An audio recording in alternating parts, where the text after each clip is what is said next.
আওয়ামী লীগকে নিষিদ্ধের দাবিতে ঢাকা চট্টগ্রাম মহাসড়কের সীতাকুণ্ডে 2 ঘণ্টা অবরোধ করেছেন বৈষম্য বিরোধী ছাত্র আন্দোলনের নেতাকর্মীরা। শুক্রবার রাত 9:45টার দিকে মহাসড়কের সীতাকুণ্ড পৌর সদরে বাসস্ট্যান্ড এলাকায় অবরোধ করেন তারা। আমরা আওয়ামী লীগকে বাংলায় দ্বিতীয়বার ফিরে আসতে দিব না।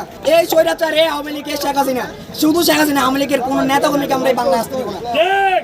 অবরোধের কারণে মহাসড়কের সীতাকুণ্ড পৌর সদর থেকে উভয় দিকে অন্তত 20 কিলোমিটার যানজটের সৃষ্টি হয়। এতে দুর্ভোগে পড়েন যাত্রী ও চালকেরা। যানজটে আটকা পড়ে গরমের মধ্যে দুর্ভোগে পড়েন যাত্রীরা। কুমিরা হাইওয়ে পুলিশ ফাঁড়ির পরিদর্শক মোহাম্মদ জাহাঙ্গীর আলম বিষয়টি নিশ্চিত করেছেন। তিনি বলেন, শুক্রবার রাত 9:45টার দিকে আওয়ামী লীগ নিষিদ্ধের দাবিতে স্লোগান দিয়ে বৈষম্য বিরোধী ছাত্র আন্দোলনের নেতাকর্মীরা মহাসড়কের বাসস্ট্যান্ড এলাকায় আসেন। এরপর তারা মহাসড়কের যান চলাচল বন্ধ করে দেন।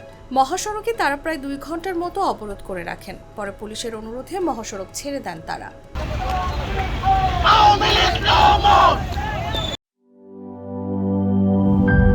রোজকার সাধারণ খাবার এখন হবে অসাধারণ। প্রাণ স্বাদের মশলা, স্বাদ বাড়ায়, ঘ্রাণ ছড়ায়।